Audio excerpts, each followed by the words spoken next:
के इस वीडियो में हम लोग चट्टानों के अपक्षय के बारे में पढ़ेंगे, जिसमें हम लोग जानेंगे कि चट्टानों में अपक्षय कितने प्रकार से होता है, चट्टानों में अपक्षय कैसे होता है, किन कारणों से होता है।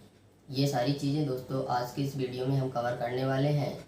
तो दोस्तों प्लीज़ वीडियो को बिना स्किप किए हुए शुरू से लेकर अंत तक जरूर देखिएगा, और अगर वीडियो पसंद आए तो वीडियो को लाइक और कमेंट जरूर करें। तो चलिए दोस्तों बिना किसी देरी के वीडियो स्टार्ट करते हैं, जिसमें हम लोग देख लेते हैं कि अपक्षय क्या होता है। तो दोस्तों अपक्षय वह क्रिया है जिसमें ठोस चट्टानें मौसमी प्रभाव के कारण अपने ही स्थान पर टूटकर चूर चूर हो जाती हैं दोस्तों, उसी को हम अपक्षय कहते हैं। नेक्स्ट हम देख लेते हैं चट्टानों का अपक्षय। दोस्तों चट्टानों में जो अपक्षय होता है वह पृथ्वी के नीचे उपस्थित चट्टानों में भी होता है, और जो पृथ्वी के ऊपर उपस्थित है उन चट्टानों में भी होता है। तो दोस्तों जब मौसम का प्रभाव चट्टानों पर पड़ता है और वह चट्टानें टूटकर अपने ही जगह पर चूर चूर हो जाती हैं, उसी को हम जो है तो चट्टानों का अपक्षय बोलेंगे दोस्तों। नेक्स्ट हम देख लेते हैं चट्टानों में अपक्षय कैसे होता है। तो दोस्तों मौसम के प्रभाव के कारण होता है, क्योंकि पृथ्वी के ऊपर उपस्थित हर एक वस्तु पर मौसम का प्रभाव पड़ता है, तो चट्टानों पर भी प्रभाव पड़ता ही है दोस्तों, जिसके कारण जो है तो चट्टानें टूटती हैं। ठीक है, नेक्स्ट हम देखते हैं चट्टानों में अपक्षय कितने प्रकार से होता है। तो दोस्तों चट्टानों में अपक्षय 3 प्रकार से होता है, भौतिक, रासायनिक और जैविक अपक्षय। भौतिक अपक्षय बोले तो प्राकृतिक अपक्षय, यानी कि जो प्राकृतिक के द्वारा जो प्रभाव पड़ता है चट्टानों में, जिससे प्रभावित होकर चट्टानें टूटती हैं दोस्तों, उसको हम भौतिक अपक्षय कहते हैं। जैसे कि जो ताप है, यह एक प्राकृतिक क्रिया है, प्राकृतिक के द्वारा की गई क्रिया है दोस्तों। ताप, वर्षा, वायु दाब, पाला, ये सब प्राकृतिक के द्वारा की गए जो है तो क्रियाएं हैं, जिन क्रियाओं का प्रभाव जो है तो दोस्तों चट्टानों पर पड़ता है, जिसे हम भौतिक अपक्षय बोलेंगे। जैसे ताप, सूर्य का ताप जो दोस्तों जब चट्टानों पर पड़ता है तो चट्टानें जो है तो प्रभावित होती हैं। जैसे मान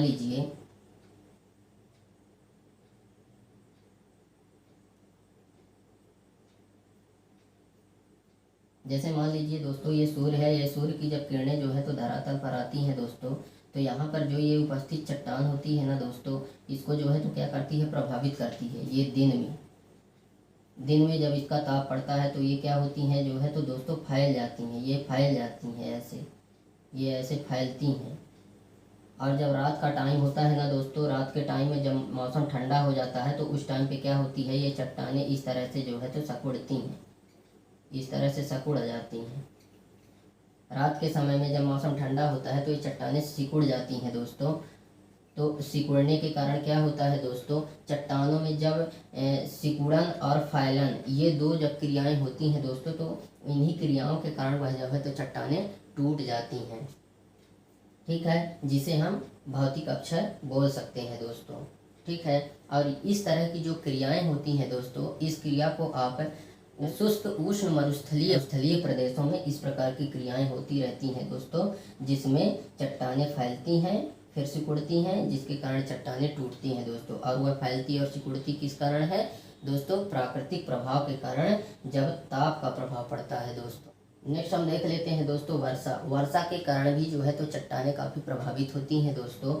क्या होता है कि जो रवेदार चट्टानें होती हैं दोस्तों, उन रवेदार चट्टानों पे जब सूर्य का प्रकाश पड़ता है तो चट्टानें काफ़ी गर्म होती हैं, और उस गर्म चट्टान में अचानक अगर वर्षा की बूंदें पड़ती हैं तो चट्टानों में जो है तो क्या हो जाती है, धड़कनें आ जाती हैं दोस्तों, चटकने लगती हैं। और इसका सिर्फ कारण ये है कि जो वर्षा की बूंदें होती हैं दोस्तों, वह वर्षा की बूंदों में ऑक्सीजन और हाइड्रोजन गैस, ऑक्सीजन और कार्बन डाइऑक्साइड की गैसें होती हैं दोस्तों, जो कि चट्टानों को चटका देती हैं दोस्तों। ठीक है, नेक्स्ट हम देख लेते हैं, इसके बाद हम देख लेते हैं वायु। दोस्तों रेगिस्तानी क्षेत्र में रवेदार चट्टानें पाई जाती हैं, और रवेदार चट्टानों में ताप का सबसे ज़्यादा प्रभाव होता है दोस्तों। ताप पड़ने के कारण वह जो है तो पिघल जाती हैं, तो फैलती हैं। ताप पड़ने के कारण वह रवेदार चट्टानें फैलती हैं, और जब ठंडा मौसम होता है तो वह रवेदार चट्टानें जो है तो सिकुड़ती हैं। तो फैलने और सिकुड़ने की क्रिया से जो चट्टानों की चादर होती है दोस्तों, वह अलग हो जाती है, और जब वह अलग हो जाती है तो जो वेगवान वायु होती है दोस्तों, वह ढीली परतों को क्या करती है, प्रभावित कर देती है। नेक्स्ट हम देख लेते हैं दाब।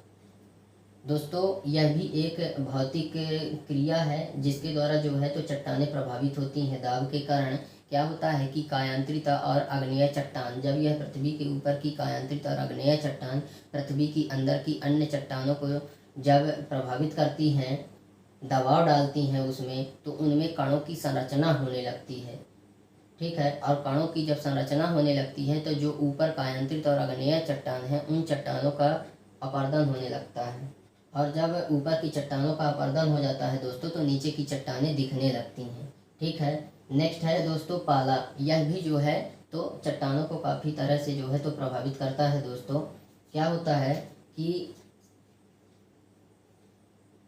इस डायग्राम से समझते हैं दोस्तों। यहाँ पे क्या होता है दोस्तों, ये बर्फ जब जब जब दोस्तों यहाँ पे ये हो गया आइस।